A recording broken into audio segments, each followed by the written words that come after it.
Hello gamers, I'm Ang, and in this video I will discuss the alpha test for a new MMORPG called Scars of Honor. Before I say anything else, I need to voice that what I have tested was a real alpha test. This game is at least a year or more away from release, and based on my experience in this field, I would say that it is multiple years away from release. But we might see an early access version sooner. This is important because my opinion and feedback are based on the fact that a lot of the things that I have experienced will be improved and expanded upon. So while I will judge what is available right now, please keep the fact that it is likely to improve in mind.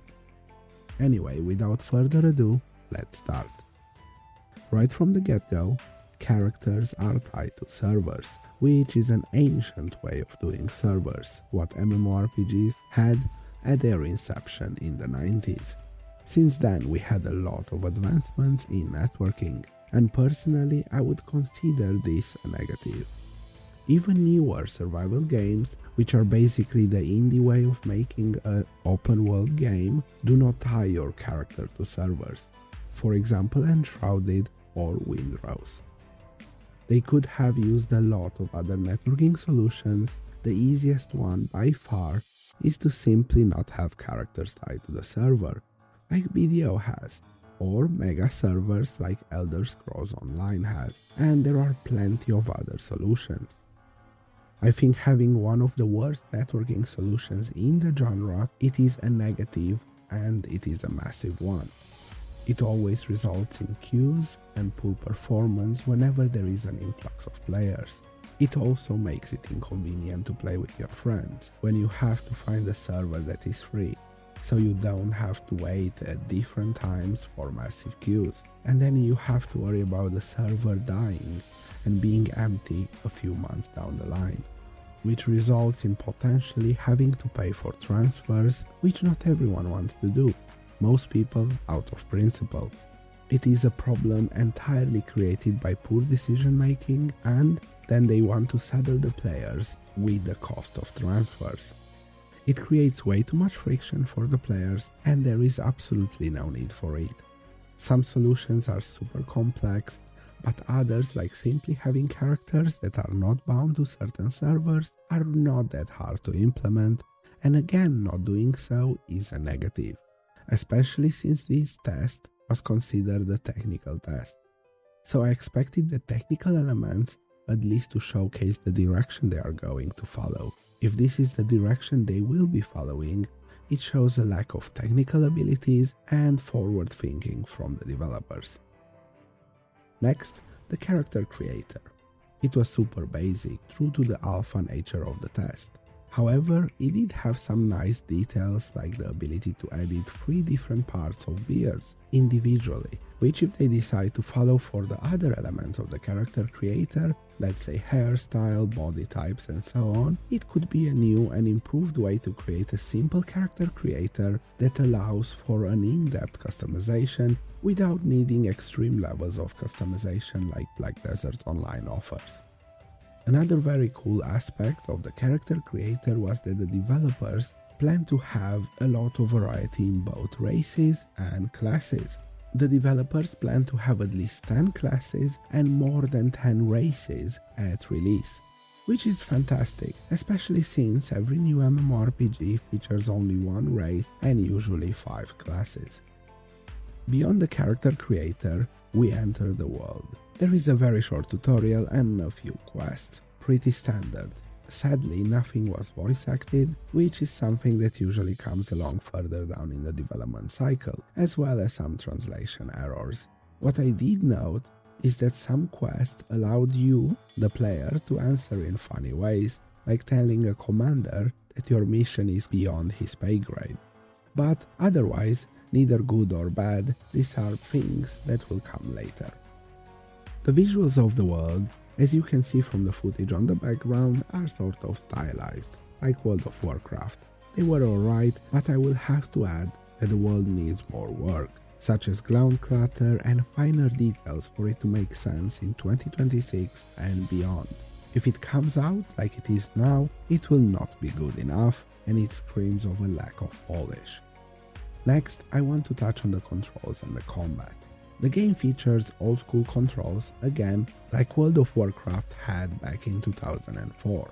I'm sure there are people out there who favor this kind of control scheme. However, it is dated. The game desperately needs accessibility features like action camera. Having to constantly hold right click for the game to feel normal is tiresome. It is just like click to move in top-down view games. There is no reason for that to be the case and the only option in 2026. When it comes to the actual combat, again it features a sort of old school combat typical to theme park MMOs. However, a significant detail was that you are able to move while casting most abilities, with a few exceptions. This made the combat feel smooth and eliminated that feeling of clunkiness that a lot of these projects end up having because they do not allow the character to cast while moving. I would like to add, however, that from a balance perspective, while the character should be allowed to move, it should have its movement speed slowed down, which was not the case during this test. And as a result created a situation where as a range class you could just run in circles from melee enemies. Speaking of which, the AI behavior of enemies is pretty basic. Get in range of aggressive mobs and they attack you. And that's basically it. I understand that this is an indie project and it is early in development, but we're in 2026, adding a few behavioral scripts to enemies is pretty basic and would benefit the game immensely.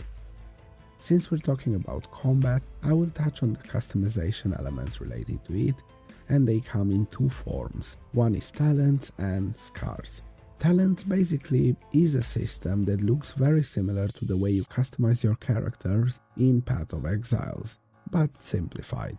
Which is great because the customization in Path of Exile is some of the most in-depth we have in gaming, with the caveat that it is often extremely complex, so simplifying it provides ways to customize your character and create fairly unique builds, while at the same time not making it so complex that it requires a PhD in that specific game. And then we have the scars that I mentioned. It is a system where you get to choose bonuses out of a few choices after defeating a certain boss. These bonuses are very specialized, such as gaining 10% damage but losing 5% health and so on. It's a cool feature that allows to further customize based on your needs and preferences. All this ties into the content available in-game, some of which are arenas, battlegrounds and dungeons. We had a very limited time to test this and realistically it's too early to speak about them, and their quality will most likely be a reflection of all those other basic systems being well done. That being said, I have to tie back to the server structure that I talked to about earlier. And I know this was a technical test, so maybe the developers did push the servers to their limits. Because the combat felt good when there were few people online, as I played mostly at night, but it also felt terrible and unplayable when there were a lot of people online, for example in the middle of the day on a Sunday. I would like to believe this will be fixed in the future, because what I experienced in the worst of times was a delay on skills that fluctuated between 300 ms and 2 or 3 seconds. I cannot describe it any other way than it was terrible, and I would straight up not be playing the game under those conditions, especially for a combat that otherwise felt pretty good. There's one more thing that I wanted to touch on, and that is professions. Both crafting and gathering, and seemingly we had access to all of them, which was great. Each of these had their own unique mechanics in the form of a minigame. Performing better in those minigames resulted in better crafting results or better material drops. Anyway, I absolutely love these mechanics. For example, for chopping trees you had to hit multiple times in the same spot. For cooking you had to add materials at certain temperatures. It was all very cool to see, and I quite like this concept. Anyway, this was it for the test. It was short, we had a small slice of the game to experience, and in my opinion it showed promise. I both liked a lot of things about it, and I also thought a lot of things needed to be improved desperately. The game is clearly in an alpha state, and it is far from release, so I will keep an eye out on it for when it releases and it is in a more complete form before I can have a fully formed opinion. If any developer is watching this video, I know they are quite active in the community. Thank you for giving us the opportunity to play your game. I wish you all the best and I hope you manage to improve all the aspects of the game that need improving. Good luck. Like and subscribe, and feel free to let me know what your opinion of Scars of Honor is in the comments below, or don't. See you in the next one, gamers.